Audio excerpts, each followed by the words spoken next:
হ্যাঁ, হ্যালো বন্ধুরা, আসসালামু আলাইকুম। আসলে অনেক কষ্টে এই কথাগুলো বলতেছি।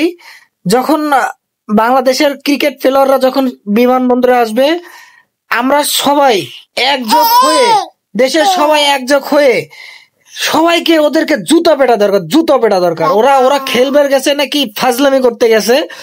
আহ, ওরা আসলে ফাজলামি করতে গেছে। ওদেরকে জুতা পেটা দরকার, সবাই একযোগ হয়ে। আর এই ক্রিকেট খেলা একদম টোটালি সবাই, জনগণ সবাই একসাথে হয়ে এই খেলা যাতে না হয় একদম ব্যান করে, এবং আহ, যাতে ওরা যাতে না খেলতে পারে। শুধু শুধু সরকারের টাকাগুলো নষ্ট করে লাভ নেই, এগুলোর টাকা তো আমাদের। হ্যাঁ, আমাদের টাকা জমা, আমাদের আমাদের জনগণের টাকা। ওরা ওরা শুধু শুধু খায় আর মনে করে ঘুমায়। ওদেরকে দিয়ে কোনো কাজ হবে না। ওদের ওদের সাথে যদি মনে করেন যে অন্য দেশের মেয়েদের হাতে খেলবে দিলে, ওরা তাও খেলতে পারবে না। ওরা মেয়েদের সাথে খেলার যোগ্য না। কি বলবো, ওরা মেয়েদের সাথে মানে খেলতে খেলতে পারবে না। ওদের মেয়েদের মুদ খাওয়ানো উচিত। তো যাই হোক, সবাই আমরা একযোগ হয়ে ওদেরকে জুতো পেটা দরকার।